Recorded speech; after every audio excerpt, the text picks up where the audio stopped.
The AP will do it wrong, so we're here to do it right.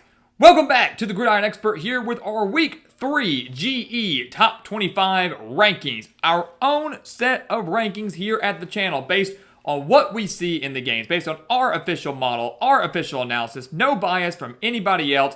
In our opinion, definitely better than the AP poll, definitely better than the playoff committee when their rankings eventually get released in November. And look, week 2, it's officially in the books. It was supposed to be a lackluster weekend, but as we all know, there is no such thing as a lackluster weekend in the world of college football. A week that only featured one top 25 matchup ultimately saw 4 top 25 teams go down, including massive upset losses by Arizona State and Florida. Mississippi State and USF doing the deed there. Will those two teams still be ranked? Will Mississippi State or USF join the rankings? How high will Oklahoma rise in our rankings? Let's go ahead and jump into it. Let's figure it out right now. Starting in our top 10, our Week 3 GE Top 25. I'll tell you one thing. It doesn't happen often. I actually agree with the AP in our top 9. Our top 9 looks about the same. I think actually identical as the AP poll. You can see we have not changed our top 3. Ohio State, Penn State, LSU, all at 1, 2, 3. The Buckeyes took down Grambling. Penn State took down Florida International. Both of those shutouts, by the way. And the LSU kind of cakewalked and slept through a win over Louisiana Tech. And that was an expected sluggish win after their big win over Clemson. But they do have a big one at home on deck against Florida coming up. Oregon rises a spot for us. You kind of some movement in that 4 to 6 range there. I know it was Oklahoma State. I know they're not great this year. They weren't great last year. But to beat another Power 4 opponent 69 to 3 is absurd. It's absolutely absurd. They definitely took some of the hatred out, I would say, Oregon did, or the frustration out of the NIL debates and comments from both Dan Lanning and Mike Gundy. Oregon took it out on them in a big way, 69 to 3 in Eugene. That, to me, warrants a rise up in the rankings above a team like Miami, who defeated Bethune-Cookman 45 to 3, above a team like Georgia, who drops a couple spots. A team that struggled to put away Austin Peay, only won 28 to 6. Only 28 points is concerning. Only winning by 22 points is concerning. Look, Georgia's going to be just fine. They're still one of the best in the country, still one of the best in the SEC, but it was not a encouraging performance. And someone could say, well, what about LSU? Was that an encouraging performance? I mean, no, not really. They only beat Louisiana Tech, who was one of the better teams in the Conference USA, by 16 points. But Georgia, yes, I know they destroyed Marshall in week 1. Georgia has not looked necessarily the part in the first 2 weeks. I do think they're going to be just fine. They're going to have to figure it out and be just fine. This week they got a massive game on deck on the road against Tennessee. But they do drop 2 spots compared to the likes of Miami, who has a better win over Georgia with that win over Notre Dame, and over Oregon, who obviously just defeated Oklahoma State by 66 points. Texas remains at number 7 after their win over San Jose State. Arch Manning had a bounce-back game, if you want to call it that, looked much better against the Spartans than he did against Ohio State. Hopefully going to be the case for Texas going forward as they enter SEC play. Only going to get tougher from here. Notre Dame had a bye week, but because of some of the losses we saw, and because of the very poor performance we saw out of Clemson, we moved Notre Dame up a spot, and as you can see, Clemson no longer in our top 10. We didn't drop them too far after their loss to LSU in week 1, but their horrendous performance against Troy warranted a multi-spot drop, and Clemson no longer in the top 10. We'll get to them in a second, but Notre Dame up a spot. Illinois up 2 spots following their massive win on the road at Duke, a game where many thought the Fighting Illini might lose. They were only about a 2.5-point favorite when that game began. They beat the Blue Devils 45 to 19. Brett Bielema's squad is the real deal. I'm not saying they're going to make the playoff. I'm not saying they're going to win the Big Ten, but right now, I think they're top 10 worthy. Right now, they have one of the most experienced teams in the country. This is a dangerous, dangerous football team. Love what Bielema's doing in Champaign.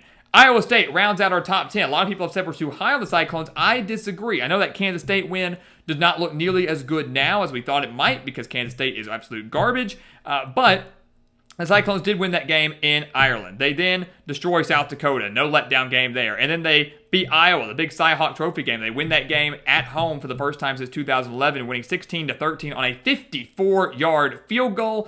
Iowa State is the real deal, guys. Rocco Beck's phenomenal. The defense is phenomenal. And in a Big 12 that appears to be fairly weak this year, a Big 12 where Kansas State has not lived up to the hype, where there are a lot of mediocre teams in there, but obviously a conference that appears to be relatively wide open. Arizona State just took a loss.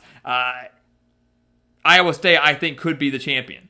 I think the top 2 teams right now in the conference are Iowa State and Utah. We'll get to Utah in a second, but this is a really interesting league, but Iowa State is playing dang good football, and no one's talking nearly enough about them. So give me the Cyclones in at number 10. rounding into our 11 through 20 spot. That's where we start to disagree a little bit with the AP, and definitely I'm sure we'll get some disagreements from fans as well. Clemson drops 3 spots to number 11. Look, they'd still beat Troy, right? But they were down 16-0. I know one of those touchdowns came on a wild tipped pass, pick 6 that Cade Klubnik threw. Not necessarily his fault, but still a bad look. 16-0, and Clemson did rally to win 27-16, although they were a 32-point favorite. It was a game where I thought the Tigers, after performing poorly at home against LSU, especially offensively, would bounce back and just dominate the Trojans, and they didn't. It was very surprising, very concerning, and definitely concerning with a big game on deck against Georgia Tech in Week 3. We'll talk more on that tomorrow. But I'm not going to drop Clemson, 6, 7 spots because they did win that game. They did win that game. They're out of the top 10, though. They're not top 10 worthy. They stay at number 11. Let's see what they can do against the Yellow Jackets if Dabo Swinney can get this team to wake up. Or maybe Clemson's just not as good as we originally thought they would be. But the Tigers in at number 11. Oklahoma, a big riser. Some would say, really, 13 spots? Look, I probably had Oklahoma underranked last week. With all the movements that we saw in Week 1, the Sooners only beat, Southern Illinois, someone like that. I mean, it wasn't... Because of the movement that we saw, I bumped the Sooners down a few spots at number 25. They probably did not deserve to be that low. I didn't think they deserved to be as high as the AP had them, but they probably didn't deserve to be as low as I had them at 25th. They come on Saturday night and they destroy Michigan. Someone say they didn't destroy them, they only won 24-13. They destroyed them, guys. That Michigan offense had nothing going against this Oklahoma defense. The Sooners outgained the Wolverines 406 to 288, and let's keep in mind that 75 of those 288 came on one massive rushing play. Michigan deserves credit for that, but you take away that 75-yard play, and Oklahoma outgains Michigan 406 to 213, right? So that was a dominant defensive performance, and we kind of expected that with Bryce Underwood making his first start on the road as a true freshman, but a great offensive performance as well from John Mateer and these wide receivers. So Oklahoma is the real deal. They are a playoff contender. They're our SEC title contender. We move them up 13 spots well into the top 15, and that is where they belong after a big win over another ranked opponent in the Wolverines. South Carolina in at 13, only up 1 spot, following their 38-10 win over South Carolina State, where 21 of their 38 points came from defense/special teams. 2 punt returns and a fumble recovery for a touchdown. The Gamecocks overcame the weather, long delays, a lot of that in Week 2, ended up winning by 28. Texas A&M up 2 spots, maybe a little slightly overranked. We had them at 16th. They're up to 14th because of some teams that lost ahead of them, like Arizona State, like Florida, guys like that. And like SMU also, who lost to Baylor, had them at 15th. They lost in a thriller. Maybe the best game of Week 2 was between SMU and Baylor. But the Aggies up to number 14 after their win over Utah State. They've got a big one on deck this week against Notre Dame. We'll talk more about that here in the coming days. Utah, Tennessee, Florida State finally in the top 25 for us. Got a lot of flack for that, and it was not deserved in my opinion. If you know ball, we knew the AP was going to overreact. Keep in mind, Florida State, entering Week 1, Florida State, based on the AP poll, was ranked 40th. Which means they jumped Florida State up 26 spots after their win over Alabama. And that just should not happen. Right? It shouldn't happen. The Florida State for us was right on the outside looking in. They did not have a letdown game. We didn't think they'd ever lose to East Texas A&M. I never thought that, right? But were they going to come out very sluggish? Were they going to look, just mediocre, emotional letdown? They weren't. 77-3 destroyed a team that put up a lot of yards on a top 15 SMU team just the week prior. Florida State jumps into our top 20. They're in at number 17. Some have them in their top 10. Some even in the top 5. Not warranted to be that high yet. But top 25 worthy, yes, I do believe that to be the case. They are number 17 for us now. Utah ahead of them, though. Tennessee ahead of them, though, as both those teams dominated FCS opponents in Cal Poly and East Tennessee State. Watch out for Utah. 63 points against Cal Poly. They've got themselves an offense. You typically hear a lot about defense with Kyle Whittingham and the Utes. They've got a dangerous offense now with Devin Dampier leading the way. Talk about Big 12. Utah, Iowa State, the 2 teams to watch. Maybe Baylor. Not quite out of the mix yet with that big win over SMU. Georgia Tech up a spot, number 18, following the win over Gardner-Webb. They won that game without Haynes King, hoping to have him back fully healthy for their big home game against Clemson. That is going to be very telling.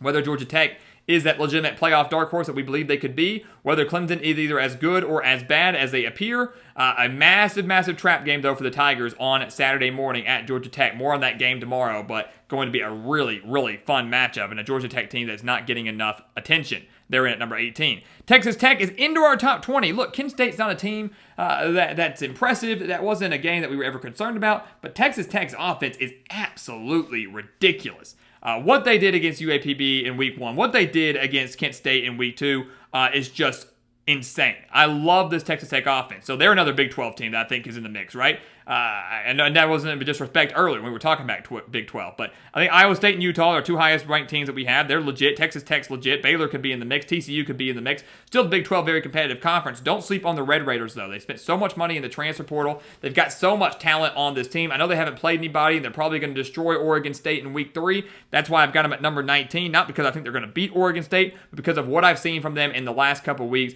The offense, well-oiled machine. This is a team that is a lot of fun to watch. And to me, top 20 caliber, no longer need to be hovering around that 23-24 mark.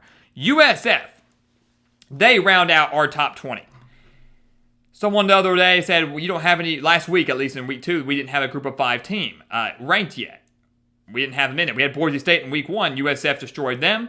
Now they're out. Boise State was out. Right? And I said, well, Tulane might be that team. It's an interesting race for the group of 5 right now, yada, yada, yada. And then UCF pulls off a monstrous upset. They go into the swamp and beat Florida 18-16. Put up over 260 passing yards. The defense did their job. And what a great game and what a great start to the year. I thought USF was going to be 0-2 at this point. They had Boise State, Florida, and then Miami. And now we've got a top 25 matchup between the Bulls and the Hurricanes on Saturday. I never would have thought that. USF is a legitimate playoff contender. They could be that group of 5 representative. They do deserve to be in the top 20. I don't think they deserve to be in top 15, maybe not even top 18. Top 20, yes, because they have 2 top 25 victories, maybe as strong of a resume as anybody in the country right now, which is crazy to think about, because they did destroy Boise State, who was ranked at the time, and then to go on the road and beat a, I thought, overrated Florida team, but regardless, it's still a team that I did have ranked, and a team that had high expectations by many. To beat them on the road is very, very impressive. Miami better watch out on Saturday. USF, right now, the highest ranked group of 5 team in our rankings. As a matter of fact, the only group of 5 team on our rankings. Going to be a really interesting race to see who can get that playoff spot by season's end.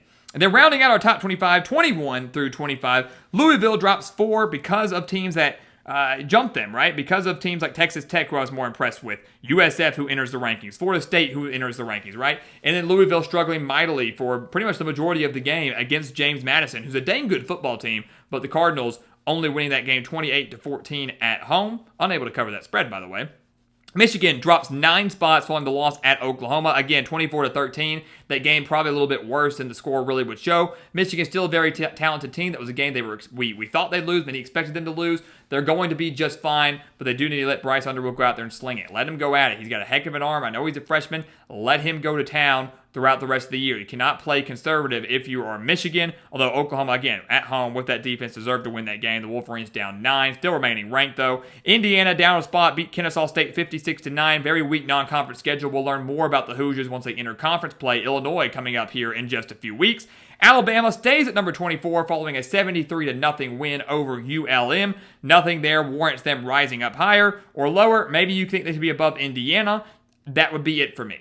I don't think they deserve to be much higher than 23rd. I would keep Alabama low right now. They've got an interesting game at home against Wisconsin this week, then a bye week, and then Georgia. So what we see over these next 3 weeks, really these next 2 games, we should say, will really show what this Alabama team is truly made of. Can't learn much from a win over ULM. And then Ole Miss. They were our first team out last week, in at number 26. They found a way to beat Kentucky 30-23, trailed 10-0 early, couple early turnovers. They did battle back, though, win by 7, really should have won by 10.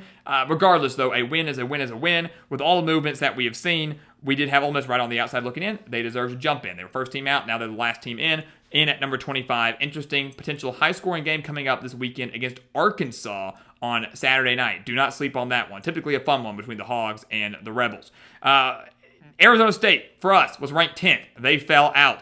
SMU was number 15 for us. They fell out. And Florida was 18th for us. They fell out. So 3 teams fell out of our top 25. 3 teams are new to our top 25. Florida State, USF, and Ole Miss. A couple teams right on the outside looking in. Auburn is right on the outside looking in. So is Arizona State. BYU, USC, TCU, just a couple teams that are just outside the cut but could easily find their way in the rankings or could stay outside. We see another team like UCF make a massive win in week 3 or another massive upset from anybody in week 3. We could see some massive reshuffling even from the teams that are just right on the outside looking in. That's the beauty of college football, guys. You think you know something, you think you've got it all figured out, and then something like what we saw in Gainesville happens, and it throws everything off. That is the beauty of this game. Our GE Top 25 official, locked in for week 3. Leave your thoughts, leave your comments below, share your agreements, your disagreements, who's too high, who's too low, who's ranked that isn't, or who's ranked that shouldn't be, who isn't ranked that should be. We want to hear from you. Let's get ready to debate. Let's get ready for another big weekend of college football, and let's see how these rankings look by next Monday. So guys, as always, thank you so much for watching us here at the Gridiron Expert on YouTube. Make sure to continue to like, comment, subscribe, share our videos. Check out everything down in the description below. That includes our website, thegridironexpert.com, home to our expert picks. Some of the best college football and NFL spread picks in the entire country. We hit over 60% of our bets in week 2. Going to keep the good times rolling in week 3. The earlier you sign up for those, the better it's going to be for you. Again, the link down in the description below. And once again, as always, thank you so much for watching. And we'll see you next time right here on the Gridiron Expert. Yeah.